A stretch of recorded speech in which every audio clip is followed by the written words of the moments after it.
இப்பொழுது நாம் பாரதியார் மற்றும் பாரதிதாசன் அவர்கள் நம் சமுதாய விழிப்புணர்வுக்கு எந்த வகையில் தங்களுடைய பங்கை ஆற்றியுள்ளார்கள் என்பதை பற்றி ஒரு விரிவான கலந்துரையாடலை பார்த்து கேட்டு மகிழ இருக்கிறோம்.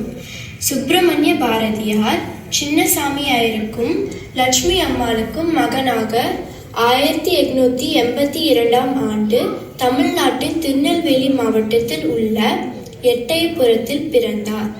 அவருக்கு பெற்றோர் வைத்த பெயர் சுப்பிரமணியன். தன்னுடைய 11 வயதில் கவி பாடும் ஆற்றலை வெளிப்படுத்தினார்.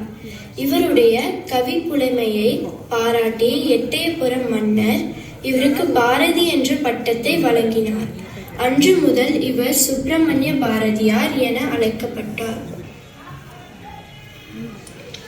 பாரதிதாசன் அவர்கள் கனகசபை முதலியார் மற்றும் லக்குமி அம்மாள் தம்பதியாருக்கு மகனாக 1891 ஆண்டில் புதுவையில் பிறந்தார்.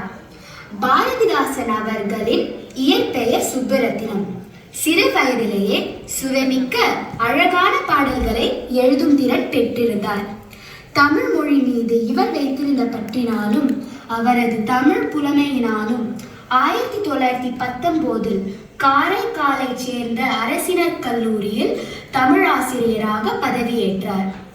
முதலில் பாரதியார் பெண் விடுதலைக்கு எவ்வாறு குரல் கொடுத்தார் என்பதை பற்றி சஹானா பேச வருகிறார். பெண்களுக்கு சுதந்திர வேட்கையை தூண்டி பெண்கள் சிறகடித்து